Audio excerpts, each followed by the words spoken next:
CommunityTV1.com. I am RJ. We are out here at Thompson Street. This is for early voting. Now, we came out to speak with folks who are involved with the election process here in Fort Myers because we feel it's very important, especially in the African American community, that we participate in voting. Now, we saw from the last election some of the things that can go wrong when you wait until the last minute to vote. So we wanted to come out and find out if we could find some folks who were out voting early, and also some of the folks who are out trying to influence that early voting. Now, we found a couple of people, but what we have seen so far is that it seems pretty one-sided. We have folks out here who are presenting their views, and the other party seems to be absent. And this has been kind of a theme for this election process this year in the city of Fort Myers. We have folks that are running for positions. However, they don't seem to do interviews. They don't seem to do debates. And those of you who tune into Counter-Strike, you know, that's what I like. I want to hear what your position is, and I also want to hear you defend it. And if you are unable to do that, then yeah, I'm going to come on camera and talk about you. Now, there is no dislike for any of the folks that are running. I know some of them, but I don't know them very well. However, the problem that I have with it is that when we reach out for an interview and you say that you're running to represent me, I want to hear from you. I want to hear what your position is, and I want to hear you defend it. And if you cannot do that, then I am going to have a problem as far as voting for you. So we're out here, we're checking out the early voting folks. We see folks that are holding signs there saying vote no for Amendment 1. Amendment 1, of course, is the Lee County Sheriff's Department taking over the Fort Myers Police Department. Now, this is kind of a controversial subject. There are many who are for it. I seem to be finding that there are many more against it, or maybe that's just the folks that we're running into, because like I said, the opposition seems to be absent. It seems as if they're the type that are throwing rocks and then hiding their hands, don't want to defend why they threw the rocks. So they want to get in office, don't want to defend themselves. Counter-Strike cannot support that. Now remember, these are my views. They are not necessarily the views of CommunityTV1.com, but I challenge anyone who's running for office, come out, defend your position, stand on the street corner, muck it up, talk to the folks, get in their faces, let them know why you feel what you feel. And if you don't win, I don't want to hear you saying that it was an unfair election because you were the one that was invisible. I'm RJ. This is CommunityTV1.com. This is the Counter-Strike Show. We'll see you next time. CommunityTV1.com. I am RJ, and I'm hanging out this morning with Councilwoman Theresa Watkins-Brown. She is running for re-election for Ward 1 of the city of Fort Myers. And so far, this particular election, we're hearing a lot of, I want to say controversy. I want to say controversy about it because of the absentee ballot situation, and there may be some nefarious things that may be going on. What's your opinion about this?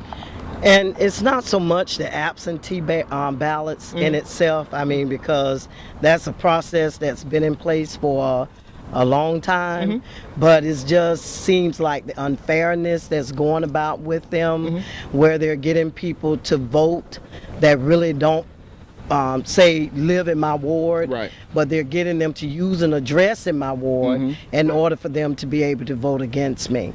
And now, that's voter fraud, isn't it?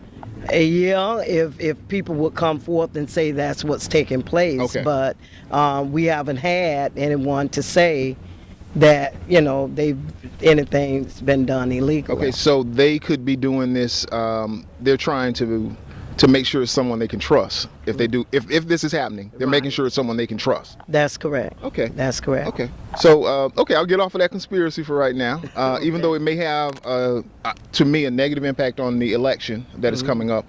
I want to ask you about what's happening between the Fort Myers City Police and the Sheriff's Department.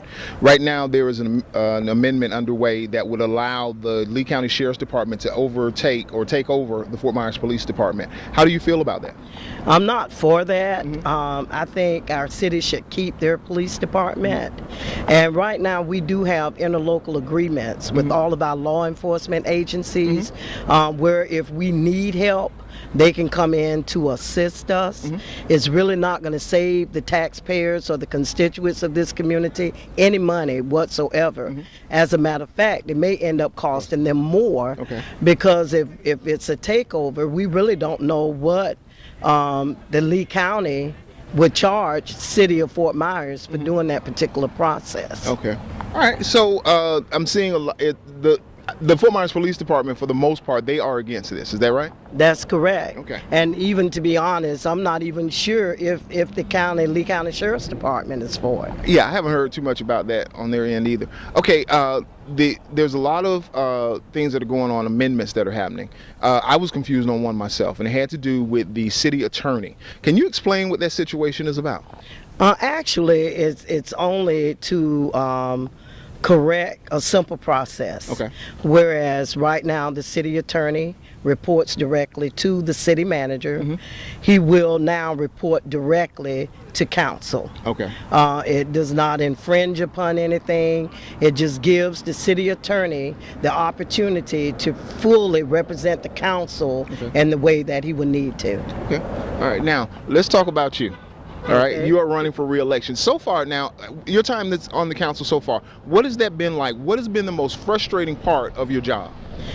The most frustrating part of my job is trying to help people and really help them when I know they really need the help. And really to look at our community and know that better roads, better facilities, sidewalks, all the infrastructure should be up to date now in 2013, but because of the economic deficiency that we're going through, we don't have the monies to do all of what we need to do.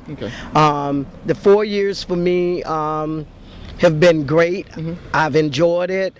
I've enjoyed doing projects in the area that have beautified our communities, and that's my goal, to continue to make a better community for Ward 1 and the city of Fort Myers, and continue to do projects like the ones that I've done in Brook Hill subdivision. Okay. Now I have to ask you a question. Your opponent is on his website, he said that he's willing to hire city residents to cut lawns and make sure that the hiring process is easier. However, you just mentioned the budget. Is that feasible? Is it possible to do all of this hiring and using manual labor and paying them in the community? Is that possible right now? Right now, because our budget closed about a month ago, and it would have been nice if Mr. Pierce would have attended some of those budget meetings so he would know. We really cannot hire anybody. We have about now 19 jobs that we've frozen ourselves because of budgetary restraints. Anything to do with something like that with the lot molds, you have to go through a procurement process, meaning that I can't just look at you, RJ, and say, oh, I like you, RJ, I'm going to give you a job cutting the grass. Any government agency have to put those jobs out to bid so they're fairly distributed. So we can't just say we're going to pick a bunch of people and hire them. And it may sound harsh, and I know people saying, well, why not?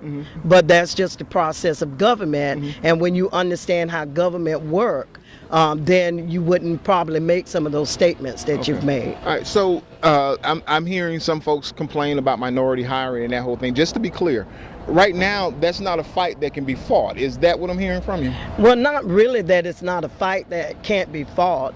All of us in the council and part of the city right now, we're concerned about the economic development of our constituents.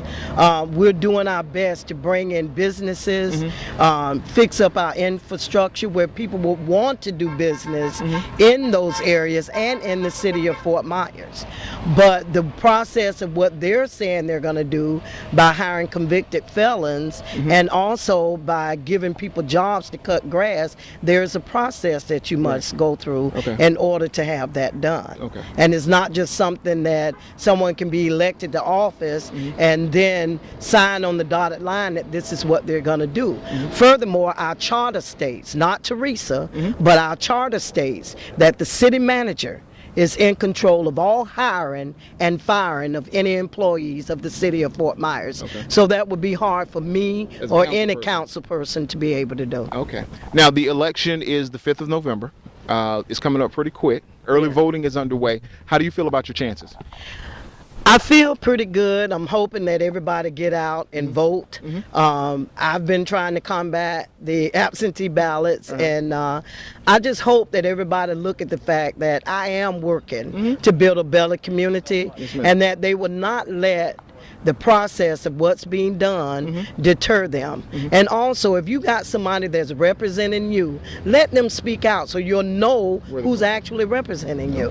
And that's my fight, and I feel that I have a good chance of being reelected. Okay, well, I appreciate it. Now, I purposely did not mention Mr. Pierce's name, and the reason that I did not is because it seems that they have chosen not to speak with the press.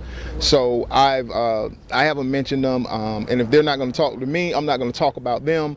And I think that it's unfortunate that we have someone running, and I don't want to sound like I'm shilling for you, but if you're running for office, I think you ought to come out and debate your points and stand behind what you say. How do you feel about the fact that it seems to be a strategy right now that some of these folks who are running for office aren't participating in debates? I'm really concerned because, like I've stated, I feel like if you're going to run for office, the people need to know where you stand and who's representing them. Right. I don't really have anything to say except that if you're going to represent the people, you need to be in the face of the people so they can see you. All right. Very good. Theresa Watkins-Brown, she is running for re-election Ward 1 at Fort Myers City Council, and we look forward to speaking with her soon, and good luck on Tuesday. Thank you. Appreciate it. CommunityTV1.com. I am RJ. Make sure you tune in to CommunityTV1.com for all your information and all your news whenever you like. We're on 24/7.